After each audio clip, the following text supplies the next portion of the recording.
Okay, I just got done reading Mr. Burns, A Post-Electric Play, and the first thing that stuck out to me, and I think it's like the main part of the story, but I feel like it just proves so true, is how much entertainment and television, like how much of an impact they genuinely have on our lives and on our everyday demeanor and the way that we communicate with each other.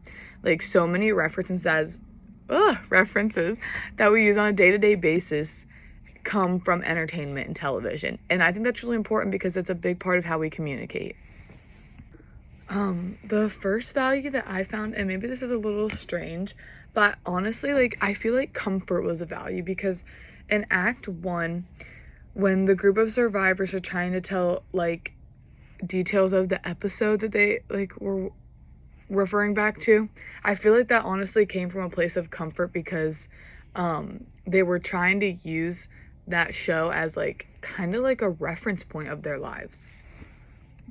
The second value that stuck out to me would be like cultural identity or memory, because I think the reason that they clung to the TV so much was that so they could have a visual and remember who they are and like keep themselves, even though they're so like, I feel like broken and lost, honestly.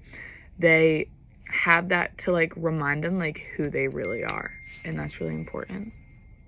Okay, something that I didn't know or understand, honestly, I've like never watched The Simpsons, so I can't really like relate to this play a bunch in that way. So I didn't know the episode Cape Fear, I think is how it's pronounced. It's probably not, but I didn't know what that was, and I wanted to know the episode that the whole play was based off because I felt like I would get a better grasp. So I researched it, and the episode from The Simpsons is actually a parody of the 1991 film Cape Fear. So I think that's really unique because it started as like a movie, and then The Simpsons made a parody of it, and now there's a play of it. And I think each like different sector of those like kind of can like teach us something different. I think that theater and television both share the value of preservation of humanity. And that's kind of been like a reoccurring theme in all of my answers, but I feel like at the end of the day, it comes down to remembering who we are as humans and who we were like meant to be as humans. And sometimes we need visuals of that, and we need like literature reminders. So I feel like that's the message that he was kind of, or the values that he was kind of presenting, are remembering who we are as humans. Kind of piggybacking off of that, I think that's the same reason why people tell stories in general, because all stories are made up of things that like we've thought in our heads. Therefore, all things we've thought in our heads have been warped or brought about by something that's happened in real life. So I think that people tell stories to either preserve or to imagine something better.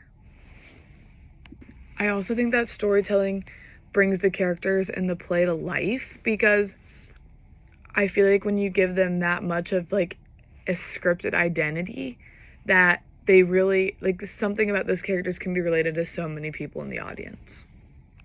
My first question is, what is a play or script that you've read that has you feel like shaped you in some way? And my next question is, if you were going to write a play, what value would you want to be like shown the most, or like what would you want to be displayed? What value?